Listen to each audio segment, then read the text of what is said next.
Salam Bapak Ibu yang dikasihi Tuhan. Mari sama-sama sekali lagi kita beri tepuk tangan untuk kebaikan Tuhan, untuk pertolongan Tuhan yang tidak pernah terlambat di dalam kehidupan kita. Bapak Ibu yang dikasihi Tuhan, sahabatku semuanya, saudara-saudara dimanapun kita berada. Di dalam memasuki kehidupan di masa disruption, yaitu masa gangguan, semua hal di dalam kehidupan ini selalu ditarik ke kanan dan ke kiri. Sehingga kita akan sangat mudah menggunakan waktu-waktu yang kita jalani ini ke kanan dan ke kiri, tidak fokus kepada satu hal. Karena itu pagi hari ini saya percaya sebagai tema dari fokus kita di tahun 2023 yaitu pergi dan menghasilkan buah. Memasuki bulan Juli ini, kemarin setelah Kak Seno, saya akan melanjutkan yaitu apa? Kita tetap fokus kepada Tuhan. Ada banyak hal yang terjadi dalam kehidupan setiap kita. Ada hal yang baik dan yang tidak baik. Ada banyak sekali hal-hal yang membuat kita semua menggunakan waktu yang begitu berharga, tetapi kita sia-siakan. Sesuatu yang Tuhan berikan kepada umatnya, kepada anak-anaknya, kepada setiap orang, baik itu yang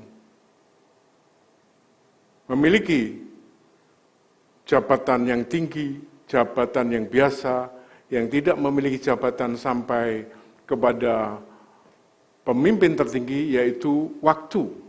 Waktunya sama, 24 jam. Siapapun, Bapak dan Ibu, semua diberi 24 jam. Namun hasilnya seringkali berbeda. Ada yang dengan 24 jam yang Tuhan beri, menghasilkan satu kualitas hidup yang bermakna. Tetapi ada orang yang memiliki waktu yang sama, menggunakan waktu dengan sia-sia, dan waktu menjadi sangat tidak produktif. Karena itu saya mengajak setiap kita, apapun yang Tuhan izinkan terjadi dalam kehidupan kita, mari kita belajar bahwa Tuhan tetap memiliki rancangan yang indah dalam kehidupan kita. Sehingga ketika yang baik terjadi, kita belajar bersyukur. Inilah apa yang Tuhan izinkan terjadi. Ketika yang tidak baik terjadi dalam kehidupan kita, kita sadar bahwa hal ini bermanfaat untuk membuat kita dibentuk dan mengasihi Tuhan.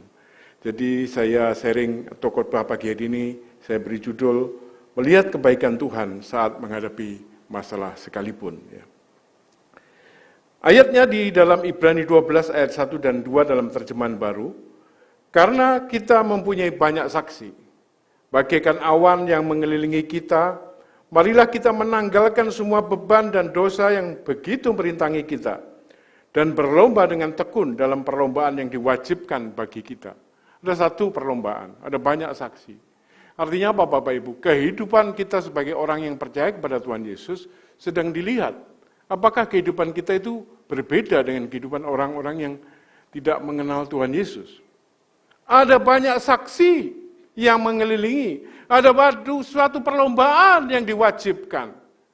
Apakah kehidupan kita mampu menjadi garam dan terang? Semuanya punya persoalan Bapak Ibu. Semuanya punya tekanan, semuanya punya hal-hal yang mengganggu. Namanya era gangguan, era disruption. Disrupsi itu gangguan. Jadi apa saja kita lagi mau belajar, lagi online ada WA masuk. Lagi beribadah ada gangguan. Lagi mau apapun gangguan. Dan anehnya itu orang Indonesia Bapak Ibu, kalau lagi liburan mikir kerjaan. Mestinya fokus menikmati liburan, tapi mikir kerjaan. Bawa laptop, ngetik lagi, jawab email. Jawab WA. Atau kalau lagi kerjaan, anehnya, mikir liburan. Cari tiket murah. Ya. Wah liburan ini kemana? Akhirnya apa? Dua-duanya nggak produktif. Mestinya kalau kita bekerja, fokus pada tanggung jawab itu. Lupakan yang lain. Waktu liburan kita juga fokus menikmati liburan bersama keluarga, tapi tidak bisa menikmati. Bahkan di dalam gereja, lagi beribadah, kenapa sih semuanya dibuat Panggungnya lebih tinggi, lampunya dimatikan, ada LCD, LED, semuanya supaya fokus. Bapak Ibu perhatiannya ditarik kepada satu hal, yaitu Tuhan yang begitu mengasihi Bapak Ibu. Namun di dalam kenyataannya nggak mudah. Banyak orang lagi beribadah, mikir yang lain-lain. Bilang kiri kanan, saya tahu yang dimaksud. Ini habis ini kemana ya? Kita makan apa ya enaknya kan gitu. Bapak Ibu, inilah sebenarnya satu pertarungan, satu keadaan yang gimana kita mampu mengalahkan atau tidak. Jadi Bapak Ibu ketika semua problem datang, kita mau masuk ujian, selesaikan problem itu dengan Tuhan, aku tahu saya punya masalah. Tuhan akan menolong dan saya akan hadapi. Bukan berarti kita orang lari dari masalah, bukan. Saya akan hadapi dengan kekuatan Tuhan, tapi sekarang saya fokus mengerjakan ujian. Saya minta anugerah Tuhan, fokus dikerjakan. Problem tiba-tiba ting muncul. No, pergi dulu ya, menyingkir. Saya sedang fokus. Ketika kita melakukan kehidupan dengan belajar seperti itu, maka kita akan mampu mencapai hal-hal yang diri kita pun nggak sadar kok bisa ya kita capai. Kenapa fokus itu? Nah, karena kebanyakan orang mencampur adukkan segala sesuatu, maka dirinya menghabiskan banyak waktu dan sumber daya manusia pada persoalan-persoalan yang mestinya tidak perlu kita pikirkan. Karena itu firman Tuhan berkata, tidak ada yang dilarang di dunia ini. Tapi masalahnya, membangun atau tidak, berguna atau tidak, bermanfaat atau tidak. Ketika semua orang bercerita sesuatu, marah-marah karena lihat acara televisi, maka saya memilih tidak mendengarkan informasi itu. Saya gunakan untuk bisa fokus pada hal yang saya kerjakan. Karena itu, jangan izinkan gosip apapun merusak hidup kita, merusak kebahagiaan kita. Ini banyak cerita Bapak Ibu rumah tangga. Di kantor, gara-gara mendengarkan sesuatu yang nggak penting. Suamimu ngasih bulanan berapa? Cuma 5 juta. 5 juta, gaji suamimu itu besar loh. Yang lain yang gajinya nggak sebesar suamimu aja ngasih 15 juta, masa kamu 5 juta? Rumah tangga yang biasanya mulai setiap hari bagus, tiba-tiba pulang ada problem muncul. Kenapa? Mendengar perkataan yang tidak perlu. Benar nggak Bapak Ibu? Di kantor udah kerja enak-enak jadi supervisor, semuanya dinikmati, tiba-tiba bilang, kamu sudah lama jadi supervisor. Udah 10 tahun. Mestinya kamu sudah jadi manajer loh. Mungkin atasanmu gak suka sama kamu. Mulai dipikir. Nah kalau hal-hal seperti ini kita terima, itu seperti mengizinkan perampok masuk dalam hidup kita. Hidupmu akan hancur, hidupmu akan berantakan, dan orang itu akan bahagia. Karena itu jaga hatimu, jaga pikiranmu, fokus kepada Tuhan. Saya tahu ada problem, tapi saya datang untuk bersama-sama dengan Tuhan, untuk menikmati kehidupan, untuk menyelesaikan masalah. Maka kehadiran kita Bapak Ibu nggak direcoki oleh banyak hal yang nggak penting. Saya suka bilang kepada orang pelayan-pelayan, pada para pemimpin, Pak saya kok dimusuhi ya? Bagus. Terus gak usah fokus pada hal itu, fokus kebaikan Tuhan. Tuhan Yesus begitu baik aja musuhnya ada kok. Apalagi kamu yang gak terlalu baik. Saya juga. Pastilah dimusuhi. Biasa aja lagi, fokus berbuat baik kepada orang. Pak saya mau cerita, ada yang cerita tentang Bapak hal gini-gini. Bagaimana kalau kamu gak usah cerita? Dia baru mikir. Ganggu, aku bilang gitu. Hubungan saya baik, tiba-tiba kamu ceritain, jadi kacau. Gak usah cerita yang gitu-gitu. Yuk cerita kebaikan Tuhan. Selesai. Bilang kiri kanan, saya ngerti loh. Siapa yang suka cerita kayak gitu. Orang ngorek-ngorek cerita bukan untuk membangun, kita tidak mau mendoakan, tapi menceritakan. Saya punya informasi loh tentang itu. Hidup yang seperti itu capek dan menghancurkan kita. Karena itu ayat 2 mengatakan apa? Mari kita melakukan dengan mata yang tertuju kepada Yesus, yang memimpin kita dalam iman, yang membawa iman kita kepada kesempurnaan. yang dengan mengabaikan kehinaan tekun memikul salib, ganti sukacita yang disediakan bagi dia yang sekarang duduk di sebelah kanan tahta Allah. Bapak Ibu, saya mau kita semua menikmati kehidupan dengan sepatutnya seperti yang Tuhan ajarkan. Hari ini saya akan berbicara hal yang sangat penting. Kalau Bapak dan Ibu, sahabat-sahabat sekalian, bahkan yang di online menangkap pesan ini, saya yakin kekuatan Tuhan akan membuat kita makin lama makin rendah hati, makin fokus kepada Tuhan dan bisa menikmati hidup. Enggak lagi, Bapak Ibu, dipusingkan dengan berbagai hal yang sebenarnya enggak perlu. Mari menikmati hidup, bilang kiri kanan, mari menikmati hidup. Masalah terjadi sesuatu yang tidak sesuai dengan harapan atau yang kita rencanakan. Biasanya ada 4 hal yang terjadi ketika masalah itu ada, yang saya catat untuk Bapak dan Ibu pagi hari ini. Yang pertama, respon alamiah. Biasanya mengeluh dan tidak bisa bersyukur. Ada masalah, mengeluh. Itu seringkali terjadi. Gampang sekali mengeluh. Gampang sekali komplain. Lihat istrinya yang begitu mengasihi dia, sepanjang hidup tidak pernah tidak setia, salah sedikit marah.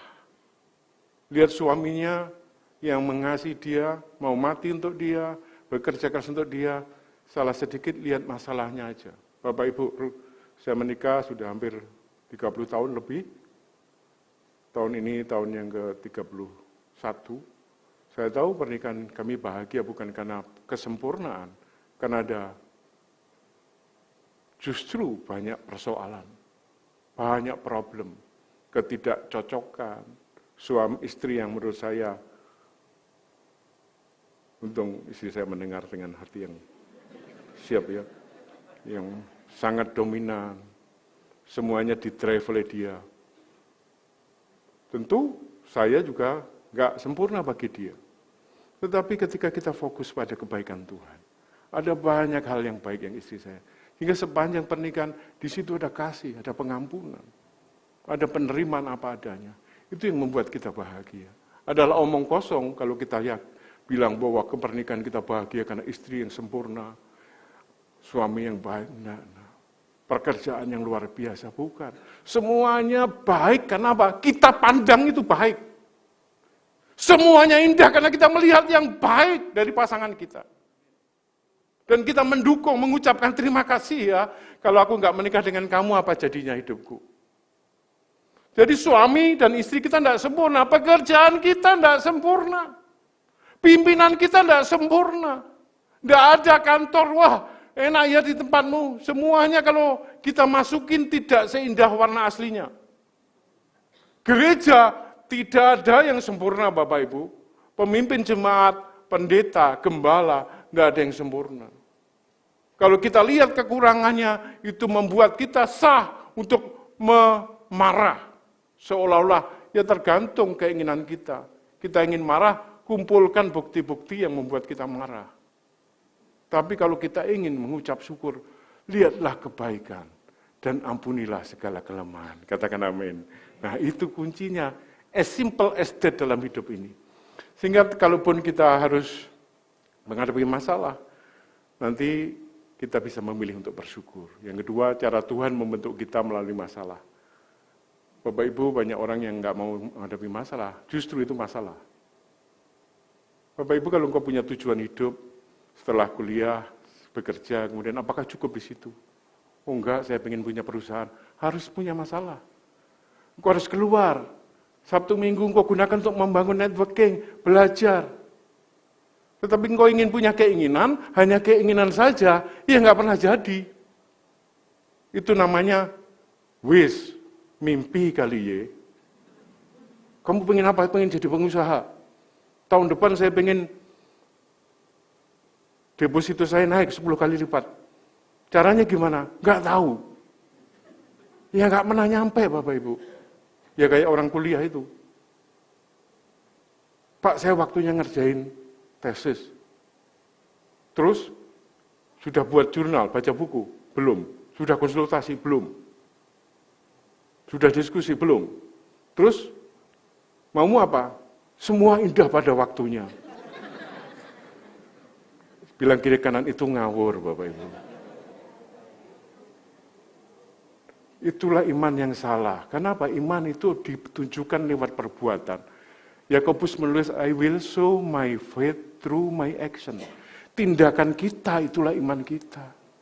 Kalau kita pengen menjadi orang yang diberkati di dunia ini, ya kayak gitu, transaksional. Engkau pengen sukses dalam karir, ya tunjukkan keteladanan, kedisiplinan, sesuatu yang berbeda dari orang lain. Loh kan Pak, kasih Tuhan tanpa syarat, dunia mesti nerima kayak gitu, enggak. Dunia memanggil kita untuk jadi terang dan garam. Itu berbicara engkau harus juga mengerti jalan pikir dunia. Kalau engkau cuma membawa kasih Tuhan, dunia ini tidak dengan suatu yang menunjukkan bahwa Tuhan itu sanggup melakukan sesuatu dalam hidupmu, maka engkau akan mengecewakan orang. Makanya Bapak Ibu berkali-kali saya menegaskan kepada tim yang saya pimpin, kepada pemuritan, jangan cerita hebat dirimu, tapi ceritakan apa yang Tuhan perbuat dalam dirimu. Engkau orang biasa dipakai Tuhan. Engkau mau pergi. Sehingga apa? Yang saya kayak gini aja dipakai Tuhan. Apalagi Bapak Ibu yang lebih baik dari saya. Katakan amin. Iya benar Bapak Ibu. Sehingga apa? Semua orang bisa memultikasi hidupnya. Tuhan Yesuslah yang penuh kasih. Nah, yang ketiga saya akan bahas hari ini yaitu fokus kepada Tuhan dan kasih dan kebaikannya. Nah, nanti ada detailnya. Dan yang keempat, jangan lari dari masalah, tapi hadapilah masalah. Ya, kita bahas satu persatu, singkat saja. Respon alamiah biasanya mengeluh tidak bersyukur. Firman Tuhan mengajari kepada kita belajar bersyukur dalam segala keadaan. Kalau dipotong gajinya, ada nggak yang bersyukur? Mulai minggu depan uang transport dikurangi. Haleluya, nggak ada. Biasanya, kok bisa? Gitu ya. Nggak bener ini, kan gitu. Bahasa kasihnya, kita mesti berjuang untuk keadilan. Padahal intinya mengeluh. Padahal jelas sekali firman Tuhan mengajarin kita untuk belajar bersyukur Bapak Ibu. Apapun yang terjadi dalam kehidupan kita, Tuhan itu berkuasa dan berdaulat. Coba respon alamiahnya apa? Bersyukur dulu dengan kabar buruk. Tuhan engkau tetap berdaulat. Iya dan amin. Nah ini yang diajari Alkitab yang seringkali diajari oleh Tuhan, kita tidak praktekkan. Emosinya duluan, marahnya duluan. Dengar kabar apa-apa, emosi duluan, bilang kiri kanan, kamu gimana? Marah duluan atau enggak? Saya mau sungguh-sungguh kita memahami hal ini Bapak Ibu, bahwa di dalam segala keadaan, kita belajar untuk mensyukuri. Dalam Filipi 4 ayat 6, janganlah hendaknya kamu khawatir tentang apapun juga, tapi nyatakanlah segala hal keinginanmu kepada Allah dalam doa, permohonan dengan ucapan syukur. Bersyukur. Kantor kita ada pengurangan ya. Fokus kerja bersyukur. Tapi banyak orang menggosipkan. Kenapa pengurangan? Wah ini mesti tidak benar. Like, dislike. Akhirnya apa? Itu yang mengisi pikirannya, nggak bisa fokus kerja. Akhirnya dia benar-benar kena pengurangan. Salahnya siapa? Salah dia sendiri Bapak Ibu. Coba kalau dia dengar kabar itu. Ya di mana-mana perusahaan mau efisiensi dan mencari yang terbaik. Saya fokus kerja aja. Kalau sudah fokus kerja, kemudian dikurangi, puji Tuhan ada tempat yang baru. As simple as that, sesederhana itu. Tapi kita apa? Menangkap itu, kemudian kita menggosipkan, cerita bahwa ini kesana kemari. Renungkan siang dan malam. Akhirnya dia nggak kerja, nggak berkualitas pekerjaannya, dia betul-betul dikeluarkan. Coba perhatikan sungguh-sungguh. Kenapa dia keluarkan, terus dia membenarkan. Benarkan perusahaan like and dislike, padahal sesungguhnya dia tidak fokus bekerja, dia fokus pada hal yang dia dengar. Firman Tuhan mengajari, janganlah engkau khawatir dalam segala hal. Belajarlah apa? mengucap syukur, nyatakan semua keinginanmu di dalam doa. Tuhan, Engkau baik. Tidak ada yang kebetulan dalam kehidupan, aku mau menjadi pelakumu. Bersyukur untuk semua informasi yang Tuhan izinkan kami terima. Tapi saya hanya memilih meresponi sesuai prinsip firman Tuhan.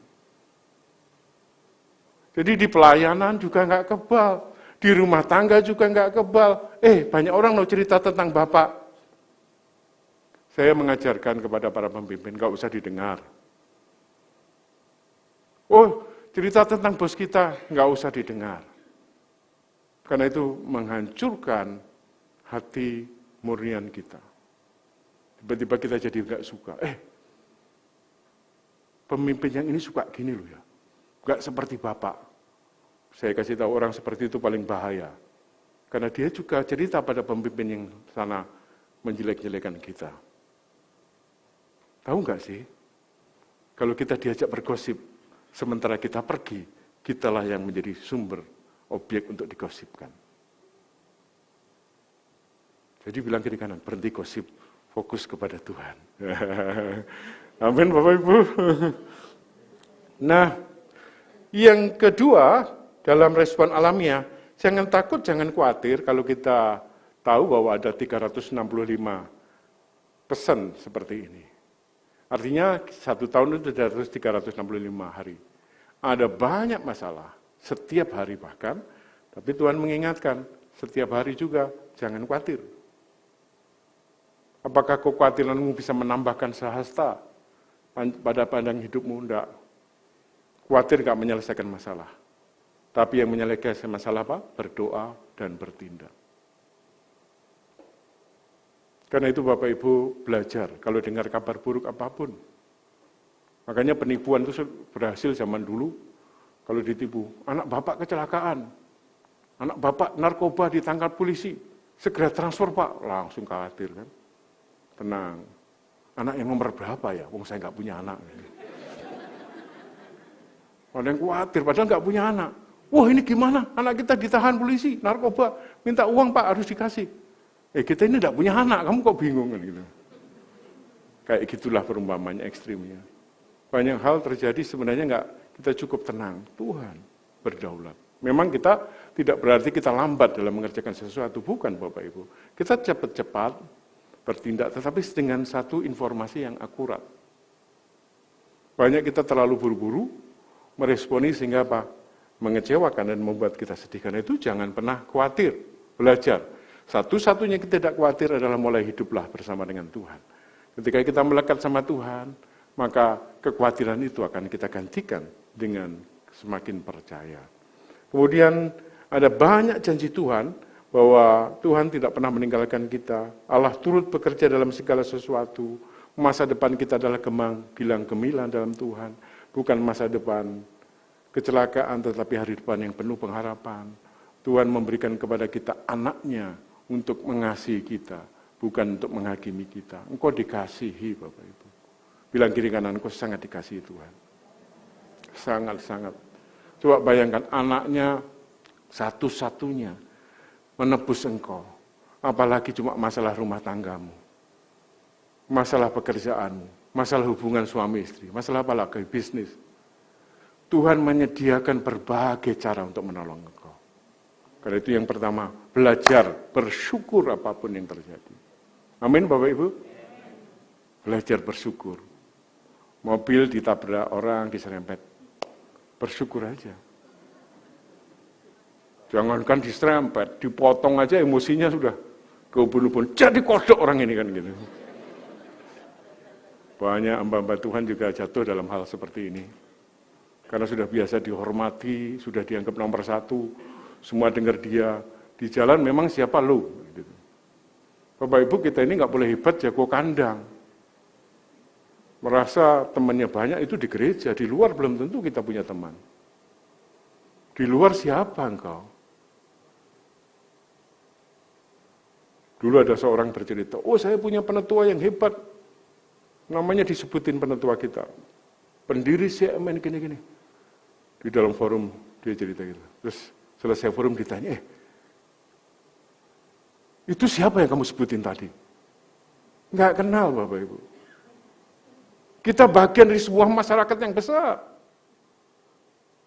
Dan kita harus sadar, kita tidak ada yang berbeda dengan mereka. Yang membedakan adalah kita belajar bersyukur ketika persoalan datang. Saya berkali-kali berkata, kalau naik BBM, orang namanya anak raja juga kena naik Bapak Ibu.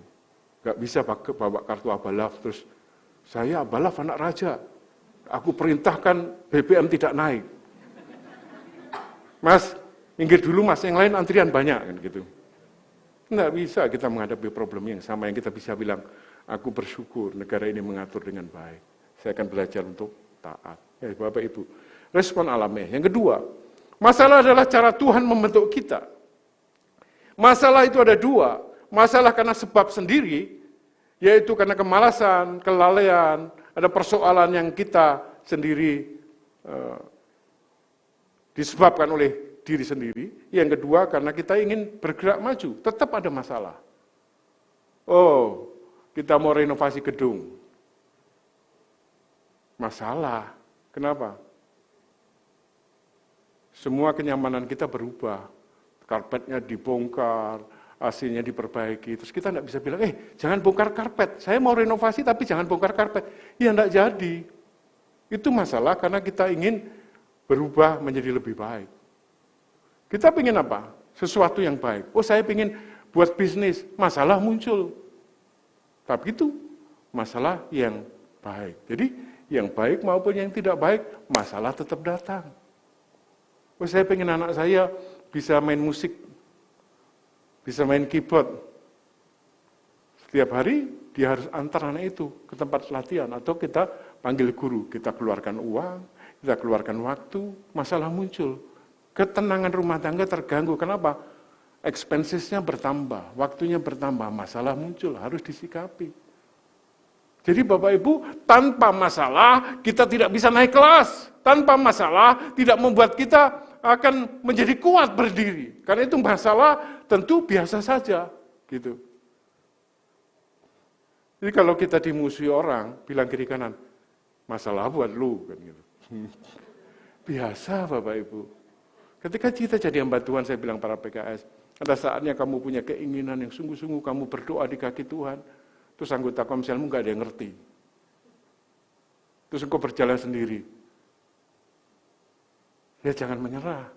Yuk doa, ajak bicara satu-satu. Sampai kita mendapat orang yang kita ajak bicara, oh iya ya, gitu ya maksudnya. Iya, butuh waktu jangan langsung mutung. Bilang kiri kanan, jangan gampang mutung, atau jangan left group ya. Sudah nggak ada lagi ya di tempat kita. Yang left group ya. Yang kedua, masalah mendewasakan kita Bapak Ibu. Daud menghadapi Goliat keluar dari zona nyaman. Dia jadi gembala, sudah maksimal, ada singa dia lawan, ada beruang dia tangkap, dia bunuh. Dia serahkan hidupnya untuk domba-domba itu. Kemudian dengar ada cerita Goliat yang menghina bangsa Israel, menghina Tuhannya dia. Dia nyaman ya diam aja. Tapi dia keluar dari zona nyaman. Dia terganggu. Dia hadapi Goliat. Problem muncul. Kita mau jemaat seperti ini saja, harus nyaman. Tapi kalau kita mau berkembang, komsel berkembang, menjangkau lebih banyak jiwa, mengutus lebih banyak, problem muncul. Yang badannya gemuk, mau gitu-gitu saja boleh. Tapi mau langsing, problem muncul, ya kan? Saya tahu yang dimaksud. Mau langsing problem muncul apa? Harus makanan diatur, harus olahraga, harus belajar sesuatu muncul lah. Jadi capek, iya. Mau maju bilang, yuk cari masalah, yuk. Bukan masalah yang salah ya, tapi masalah yang benar. Kemudian masalah melatih otot iman kita, bukan memberi makanan daging, karena di dalam seluruh kebenaran firman Tuhan, iman Kristiani itu ada berbicara iman. Di dalam kitab Roma, saya akan bacakan di dalam kitab Roma pasal 1 ayat 17, iman Kristen mengajarkan kita apa? Sebab di dalamnya nyata kebenaran Allah yang bertolak dari iman dan memimpin kepada iman, seperti ada tertulis, orang benar akan hidup oleh iman. Ketika kita mau anak kita kuliah, gak mudah. Kita butuh iman. Doa, belajar. Masuk habis itu, tagihan uang semester harus direncanakan dengan baik. Terus kalau kita bilang, saya gak mau dah menghadapi masalah, gak selesai kuliah anak kita. Tapi dari iman, saya percaya, anak saya bisa selesai kuliah, bisa dapat tempat kerjaan yang baik, itu butuh iman. Di dalam Ibrani 11 ayat 6, dikatakan apa? Tanpa iman tidak mungkin berkenan kepada Allah. It is impossible to please God without faith. Tidak mungkin. Jadi apa dibutuhkan? Iman, Bapak Ibu. Jadi kalau kita punya uang, terus nyekolahkan anak, itu namanya nggak perlu iman. Itu hanya butuh transfer. Karena sudah ada. Tapi kalau kita nggak punya, kemampuan kita pas-pasan, kita mengambil, menaikkan bar kita, apa itu, sesuatu yang sedikit di luar kemampuan kita berusaha di situ, itu butuh iman. Tuhan, aku butuh pertolonganmu bulan ini. Tiap bulan dia terima gaji, dia bersyukur, istrinya dipanggil, anak-anaknya dipanggil. Bulan ini gaji kita, income kita sebulan sekian juta, kebutuhan kita sekian juta plus. Dari mana? Dari Tuhan lah, nak.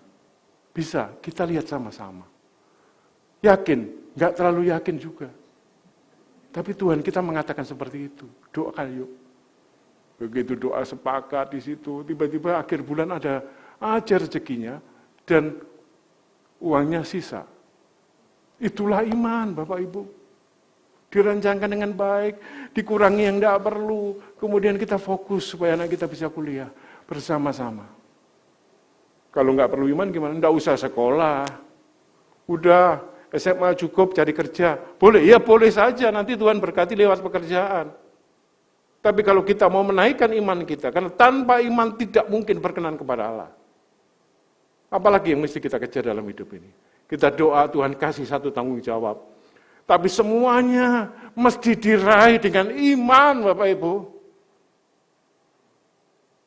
Kalau kita baca berita di TV itu namanya laporan, liputan, bukan iman. Sudah terjadi. Tapi kalau kita bicara iman, belum terjadi, tapi kita melihat dasar dari segala sesuatu. Saya belum melihat ini, tapi saya tahu rumah tangganya akan diberkati Tuhan. Saya bisa menolong banyak orang. Semua yang Tuhan berikan pada saya, bisa saya keluarkan. Supaya hidup saya maksimal. Butuh iman. Saya punya mimpi bicara di konferensi internasional tentang keluarga. Misalnya, kita latih. Terus apa yang dilakukan? Enggak diam saja. Mempersiapkan artikel, menulis, diskusi, setiap bicara tentang kepada keluarga, dimanapun dia ngomong pentingnya membangun keluarga. Terus dibicarakan. Akhirnya, Tuhan sendiri yang membuka jalan baginya. Itulah iman, Bapak Ibu. Ada gak yang mau kehidupannya biasa-biasa saja? Ataukah kita mau bertumbuh, mencapai apa yang Tuhan mau? Karena hidup hanya sekali, Bapak Ibu. Bilang kiri kanan, hidup hanya sekali. Tanpa iman, engkau tidak mungkin berkenan kepada Allah. Masuk surga, nggak ada yang pernah pergi ke sana. Semua butuh iman. Bangun pagi, saya membutuhkan kekuatan yang dari Tuhan. Yang ketiga, Bapak Ibu, fokus kepada Tuhan, kasih dan kebaikannya. Berbuat benar atau salah, tetap ada masalah. Tetapi pandanglah Tuhan, pandanglah, fokuslah pada Tuhan, hadapi bersama Tuhan. Di dalam kitab Matius adalah contoh yang tepat, yaitu di dalam Matius pasal yang ke-14, ayat 28 ya. Saya akan membacakan Bapak Ibu ketika Petrus berjalan di atas air. Lalu Petrus berseru dan menjawab dia, Tuhan, apabila engkau itu, suruhlah aku berjalan kepadamu, berjalan di atas air. Kata Yesus, datanglah. Maka Petrus turun dari perahu dan berjalan di atas air mendapatkan Yesus. Tetapi ketika dirasanya tiupan angin, takutlah ia dan mulai tenggelam lalu berteriak, Tuhan tolonglah aku. Bapak Ibu, kalau kita fokus kepada Tuhan, kita akan melihat Tuhan di situ, kekuatan Tuhan, kita jalan. Tapi begitu kita lihat kiri kanan, maka apa yang terjadi? Khawatir dan cemas. Terus mulai tenggelam. Kalau kita melayani Tuhan, fokus untuk kemuliaan Tuhan, maka kita akan jalan terus. Tetapi kalau kita mulai fokus kepada tepukan kiri kanan, oh kamu hebat ya, tidak ada kamu tidak jalan loh.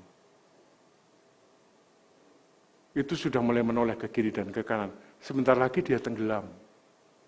Terus dia klaim, pelayanan saya hebat ya. Pulang dari gereja, pulang dari SPK, pulang dari retreat, badannya tegap berdiri, aku hebat ya. Dia lupa bahwa semua karena kebaikan Tuhan. Pastinya pulang dari retreat, pulang dari gereja, kita makin rendah hati. Bilang kiri kanan, katakan amin. Makin sadar, aku ini cuma dikasih Tuhan. Mereka juga dikasih Tuhan. Pola pikirnya yang berubah. Bukan menjadikan dirinya lebih hebat, enggak. Makin sadar bahwa dia dikasih dan dicintai Tuhan. Orang lain juga. Diri kita bisa pergi kapan saja. Enggak lama. Dicatat, enggak dicatat, manusia enggak penting. Mendapat posisi yang penting atau biasa saja, enggak masalah Bapak Ibu. Yang menjadi masalah adalah apakah makin lama kita sadar bahwa rasa cinta dan kasih Tuhan itu tidak boleh berhenti sama kita. Kita terus menjangkau, kita terus membawa kabar baik. Di dalam kehidupan pelayanan saya suka sekali mengumpulkan orang-orang ya, bicara. Anak-anak muda, yuk ketemu, kita bicara firman Tuhan. Saya bilang betapa indahnya kalau engkau di mahasiswa melayani Tuhan. Kenapa? Karena kristalisasi watak terjadi di kampus waktu engkau mahasiswa. Kita buat networking, kenal ini yuk, kenal. Kenapa? Nanti kalau kamu jadi pemimpin, networking menjadi sangat penting. Kumpul, dosen kumpul, semua kumpul. Kenapa saya mau bahwa mereka merasakan apa yang saya rasakan? Mereka dikasih Tuhan, sama seperti saya. Karena itu Bapak Ibu, jangan bawa masalah kepada Tuhan, tapi bawa Tuhan menghadapi masalah. Ini di dalam 1 Samuel 17 ayat 45, saya bacakan. Di dalam kitab 1 Samuel 17. Ini kisah Daud ya.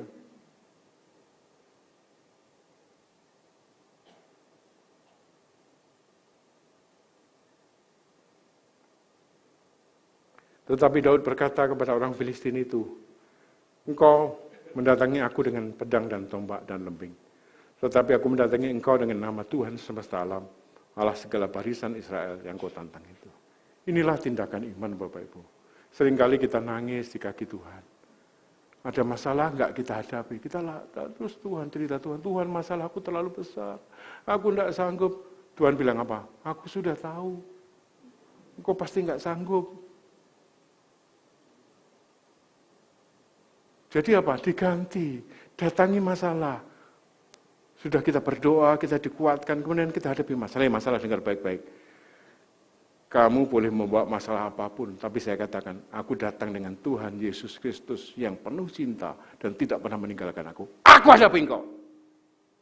Mana masalah? Problemnya di mana? Yuk, kita bedah satu-satu. Hadapi. Bukan lari, nangis. Jadi cengeng, dikit-dikit apa? Saya izin pelayanan Pak. Kita ada kerjaan gini-gini. Pak, saya gereja, saya membutuhkan saya Pak. Konteksnya berbeda Bapak Ibu. Melayani harus. Tapi di-manage dong, diatur. Jangan mau pelayanan terus bilang, saya diajak istri saya makan malam. Kata Pak Mahayoni, utamakan keluarga. Ini dibolak-balik Bapak Ibu. Saya memang bilang keluarga itu prioritas, tapi pelayanan itu masalah manajemen. Bilang dong sama istri, Ma, tanggal sekian saya rapat ya, ada hal yang perlu kita selesaikan sekarang yuk. Jadi enggak bisa, orang enggak akan menghargai kita Bapak Ibu. Pelayanan dikit-dikit alasan keluarga ngantar anak. Semua bisa di-manage. Kalau engkau mau menjadi pemimpin, engkau konsekuen. Jangan hari terakhir sebelum acara, izin. Semua orang mendengar engkau. Ada harga yang harus dibayar. Itulah menghadapi masalah. Jangan begitu mudah. Saya nggak bisa pergi. Ngomong dari dulu, nggak usah. Kenapa? Engkau nggak akan kuat, engkau nggak akan tangguh. Karena engkau sedang membawa persoalanmu terus, mengasihi diri sendiri. Saya nggak mampu, saya punya problem. Tuhan Yesus di mana dalam hidupmu? Mestinya engkau datangi masalah, aku bisa. Aku nggak punya uang, persoalan kedua. Tapi saya tahu Tuhan menyediakan jalan. Bukan begitu gampang kita meng-cancel sesuatu. Nggak pernah kita jadi pemimpin kalau gitu. Saya ngomong jalan dengan sungguh-sungguh. Setiap janji kita, kalau bisa penuhi, karena itu jangan buru-buru berjanji. Banyak orang kalau mau berhutang nggak dipikir. Tapi waktu membayar dipikir terlalu lama. Bayaran, Rek. Itu bukan uangmu. Kalau engkau berhutang, pikir dulu. Begitu bayar, sebelum jatuh tempo kalau perlu dibayar. Saya menemukan banyak hamba Tuhan, saya ngetesnya gampang sekali. Dia pinjam uang sama saya. Saya lihat hidupnya dia, oke. Saya nggak tanya 2 kali. Kamu kembaliin loh ya, ini kan pinjam bukan minta. Kalau minta jelas. Banyak juga orang nggak bisa ngerti, nggak bisa membedakan minta dan pinjam. Minta itu dikasih. Pinjam itu dikembalikan, bilang kiri kanan. Jangan salah ya. Terus, oke Pak, saya pinjam. Tanggal berapa dikembalikan? Tanggal 15. Tanggal 15 belum gajian, tanggal 30 aja. Ya Pak, yakin kamu yakin. Kalau enggak mundur sebulan enggak apa-apa. Enggak Pak, pasti. Lewat janjinya sebulan, enggak ngomong Bapak Ibu. 2 bulan enggak ngomong, saya cuma bilang, orang seperti ini enggak tertib hidupnya. Jangan diajak perkawan, udah. Sahabat, ya jangan bersahabat, teman aja. Itu apa? Pendeta Bapak Ibu. Saya ngomong di mimbar dengan sungguh-sungguh. Kalau berhutang, kembalikan sebelum jatuh tempo. Jangan mikir. Sebelum berhutang, mikir. Itu uang bukan uangmu, tapi uangnya orang yang punya perencanaan juga. Bilang kiri kanan, saya paham Pak. Karena itu jemaat apalah butuh hidup yang clear. Orang berkomunikasi sama kita clear. Saya menemukan, waduh kalau khotbah luar biasa. Kemudian datang, Pak saya pinjam uang Pak, ada masalah gini-gini. Kamu kenapa? Ya, sudah namanya sahabat. Begitu dikasih masalah keuangan, baru saya tahu kualitas hidupnya. Ada yang belum dibayar juga saya bilang, kenapa nggak dibayar? Sudah lalu lupakan aja. Dengan sekian juta kita tahu kualitas hidup seseorang. Bapak Ibu, saya mau kita semua, jemaat gereja kita, orang-orang yang berani menghadapi masalah. Tidak lari, jangan gentar, jangan takut. Selesaikan yang kita janjikan. Iya katakan iya, tidak katakan tidak. Kalau berjanji, lupa, bisa saja diingatkan. Enggak masalah. Tapi jangan kita gampang berjanji dan tidak menepati. Pak, kita ketemuan PKS, Komsel, Pengawas Area, oke. Pada hari hanya nggak ada yang datang. Kau yang berjanji, kau yang mengingkari. Haleluya. Tapi itulah realita yang kita harus bangun, Bapak Ibu. Yang keempat, yang berikut, yang terakhir ya Bapak Ibu, saya melihat orang yang berjalan di atas tali, ya, fokus pada Tuhan. Fokus kepada jalan. Kalau lihat jurang kiri kanan, dia pasti akan gemetar. Fokus. Hidup ini. Coba kalau talinya di tanah, papannya di tanah, kita jalan santai aja. Tapi begitu dinaikkan 10 meter, 20 meter, kita gemetar. Fokus Tuhan. Yang kedua, kalau kita nari balet yang berputar, berpusing-pusing, maka harus fokus satu titik supaya kita tidak pusing. Fokus. Dan yang keempat, Bapak Ibu sekali lagi saya minta jangan lari dari masalah, hadapilah masalah. nggak mudah, lebih mudah dikatakan. Praktek susah. Prakteknya susah. Lari dari masalah akan menghadapi masalah yang sama. Oh, kita belum selesai karakter kita. Sedikit-sedikit kita ngambek. Kita cari tempat baru aja. Pasti nanti menghadapi masalah yang sama. Punya teman kerja atau bos yang sangat menindas. Hadapi dulu. Terus kita hadapi dengan tegas, dengan penuh kelembutan. Suatu saat bos kita nyerah, barulah kita dapat pekerjaan tanggung jawab yang baru. Tapi kalau lari, pasti nanti di tempat baru, bos yang mirip akan kita hadapi. Pindah gereja, sama juga. Pindah komsel, sama juga. Oh, komsel sini nggak bener. Saya cari komsel yang baru. Komsel yang baru jadi nggak bener karena kedatangan kita. Apa saja Bapak Ibu. Karena itu jangan pernah lari dari masalah anak-anak Tuhan. Hadapi yuk, santai saja. Nggak ngerti tanya. Simpel, nggak ngerti tanya PKS. Nggak ngerti tanya siapa? Pengawas area. Nggak ngerti tanya pemimpin jemaat. Nggak ngerti tanya Tuhan Yesus langsung juga boleh. Jadi santai. Yang keempat, yang kedua, hadapi dengan hikmat Tuhan, jangan dengan kekuatan sendiri. Kalau enggak kita stres Bapak Ibu. Di dalam kitab Yohanes 3 ayat 31, yang dari atas mengatasi segala sesuatu. Kenapa para penetua kita kuat, teguh, memegang prinsip? Kenapa pria-prianya di tempat ini kuat, enggak gampang terombang-ambing? Kenapa ada pertemuan Women Prayer Community? Apa, PMC ya? Apa? WPC, Women Prayer Community. Ada WPC, ada SPK, ada WB, ada Pria Sejati, banyak pertemuan di sini. Ada BPN, ada apa saja. Ada PHP. Tapi di dalam prinsipnya harus mengandalkan yang dari atas, Bapak Ibu. Ini yang kadang-kadang kita lupa. Kalau kekuatan sendiri, kita akan letih dan capek dan tidak akan menang. Yohanes 3 ayat 31, ayat yang terakhir saya baca. Yohanes 3 ayat 31, kita perlu baca berulang-ulang Bapak Ibu di tempat dalam renungan pagi. Atau siapa yang datang dari atas adalah di atas semuanya. Siapa yang berasal dari bumi termasuk pada bumi dan berkata-kata dalam bahasa bumi. Siapa yang datang dari surga adalah di atas semuanya. Jadi siapa yang kita andalkan? Kekuatan surga atau kekuatan bumi? Ya. Dan yang terakhir ini ada cocok untuk Marini ya. Ketika kita menang dari masalah, masalah itu terdiri dari dua kata mas dan Allah. Kalau Fang-Fang menikah dapat Mas Eko. Kalau menterinya dari Jawa masih muda disebut Mas Menteri, itu Mas. Kalau Bu Yulan dapat Mas Joko, Joko Nugroho. Ya. Kalau Bu Fitri dapat Mas Heri, ya. Kalau orang Chinese Go, ini Mas Gold. Jadi kalau kita lepas dari masalah dapat Mas, dan yang kedua dapat Allah. Pribadi Allah makin nyata dengan kita. Karena itu, ayo, masalah kita hadapi, senyum.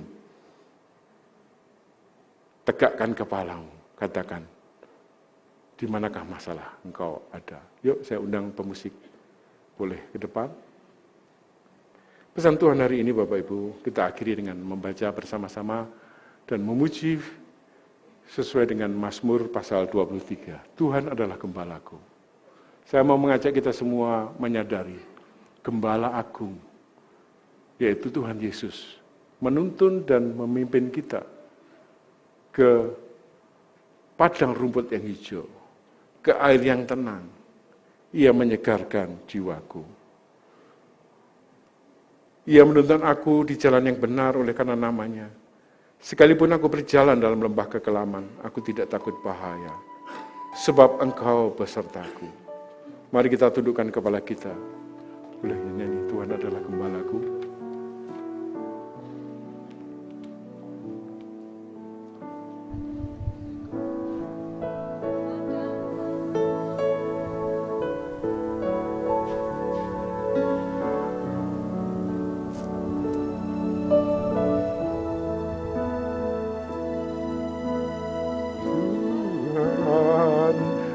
adalah gembalaku, takkan kekurangan aku.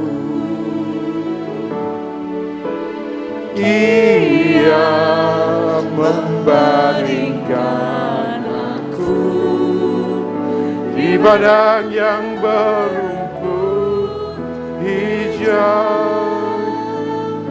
Ia membimbingku ke air yang tenang. Ia menyegarkan jiwaku. Ia menuntunku di jalan yang benar, oleh karena namanya. Sekalipun aku berjalan dalam lembah kegelapan.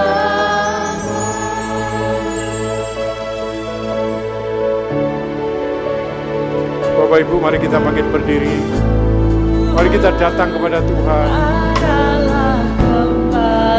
Lagu ini adalah doa kami.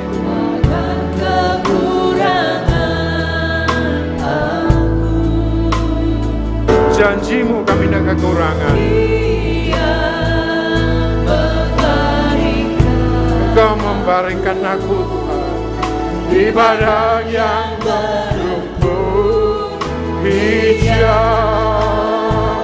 Dia membimbingku ke air yang tenang. Ia menyegarkan jiwaku. Ia menuntunku ke jalan yang benar, oleh karena namanya. Sekalipun aku berjalan dalam lembah kegelapan.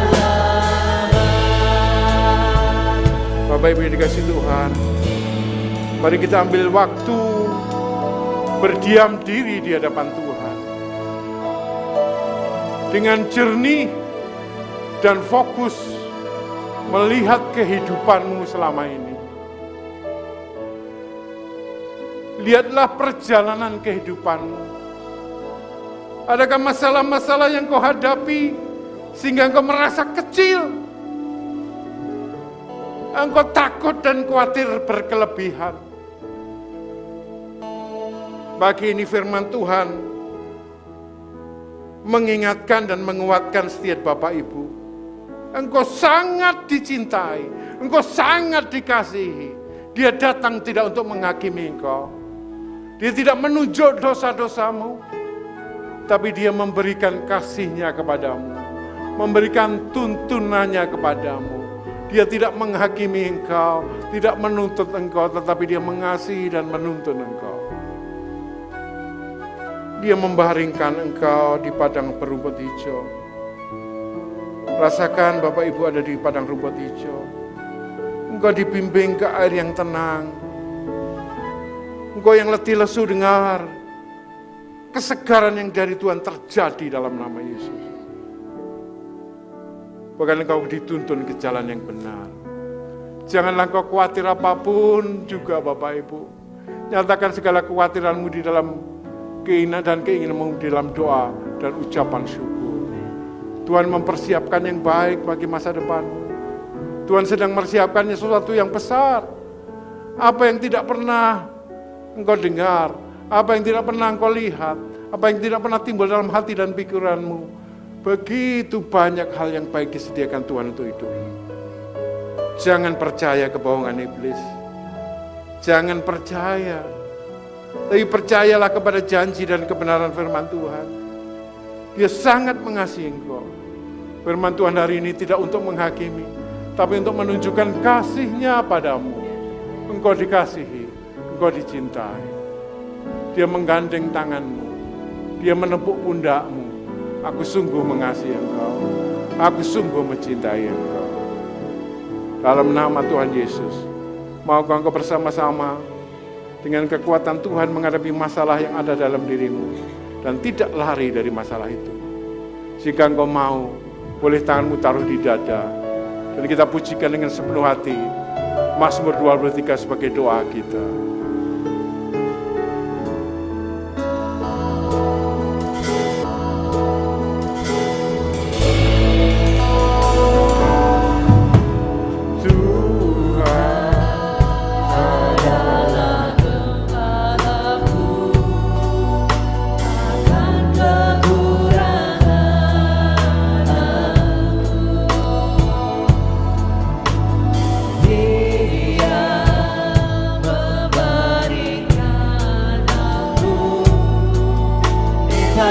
Yang